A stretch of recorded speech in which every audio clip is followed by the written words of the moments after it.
Sometimes in GT Sport there are races too long to finish on one tank of fuel, but at the same time too short to waste time on a pit stop. To actually finish on one tank, you are left with two choices: short shifting or using the ECU. Both can reduce fuel consumption to get you over the line, but which one is best? What even are they? The ECU explanation is easy. In games, adjusting the ECU for lower fuel use tends to have the effect of reducing power right across the rev range, basically giving you less power all the time in exchange for stretching out the fuel. It's a set and forget switch that lets you concentrate on pure driving. Now, short shifting on the other hand is all on you. You choose to shift earlier in the rev range than usual, and this saves fuel. Why it saves fuel is down to the way engines work. In short, each revolution of the engine is using fuel. Shifting at 6,000 RPM instead of 8,000 on a simplistic level will use 25% less fuel. Now I know, don't kill me, I know neither the ECU nor short shifting are as simple as that, but for our purposes here, it's fine to think in those terms as we really only care about the outcome. One thing we can already say is that if you are using automatic gears, then you have no choice. Short shifting is off the table, but for the rest of us, which is best? Let's find out.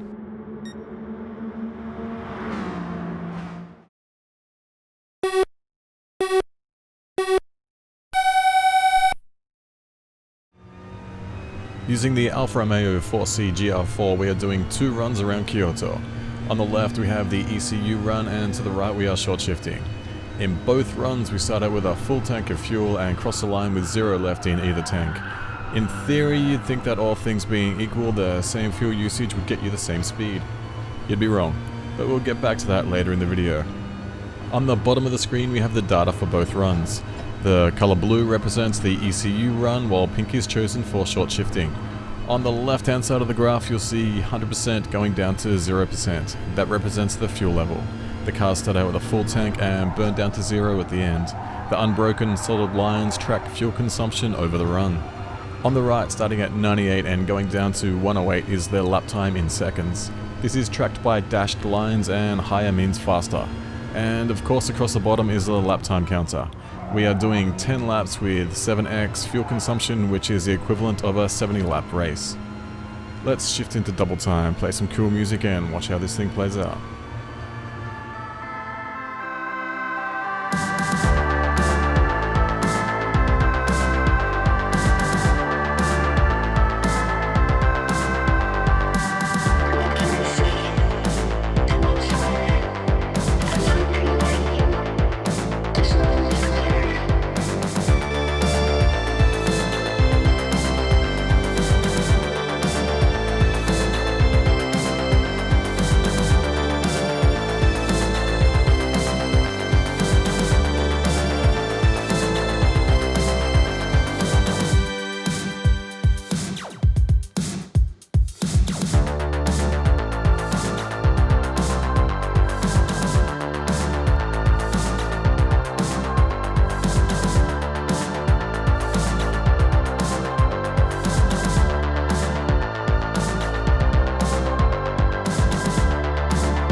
Picking up the action here, we're about halfway in and already we can see something interesting happening. The solid unbroken fuel lines are very close, but we can see the pink line consistently a little below the blue. The pink line is the short shifting line, and this means that by short shifting we're using slightly more fuel every lap. Switching to the lap time graph, we can see a much larger gap. At this point the pink dotted line is showing a consistent 1 second lap advantage over the blue, and our short shifting run is way out ahead. Is this down to that tiny bit of extra fuel used? We'll pick this up at the end for some analysis.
We have taken two identical cars, using an identical amount of fuel around the same track, yet as you can see, one car is over 10 seconds ahead of the other.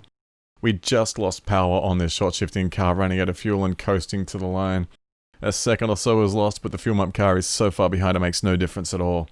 On the other side of the screen you will see the lights go out on the wheel just after the fuel map car crosses the line, so both cars are out of fuel by the next turn.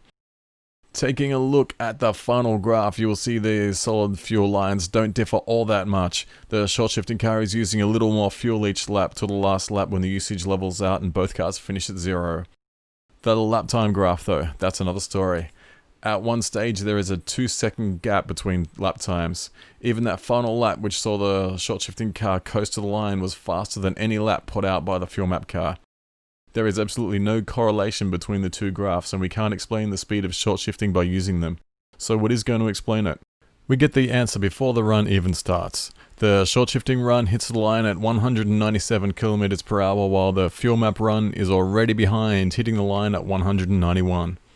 If we dial it back to the very start of the run, we can see that even though the fuel map car is 1000 RPM higher in the rev range, it is already traveling 2 km per hour slower. Revving higher isn't making up for the lack of overall power.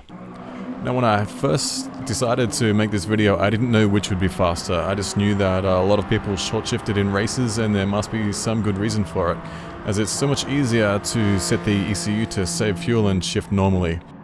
Having seen this result though, I'll never use the ECU fuel map in GT Sport again when short shifting is an option.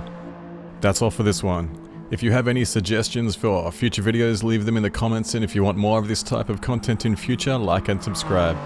Till next time.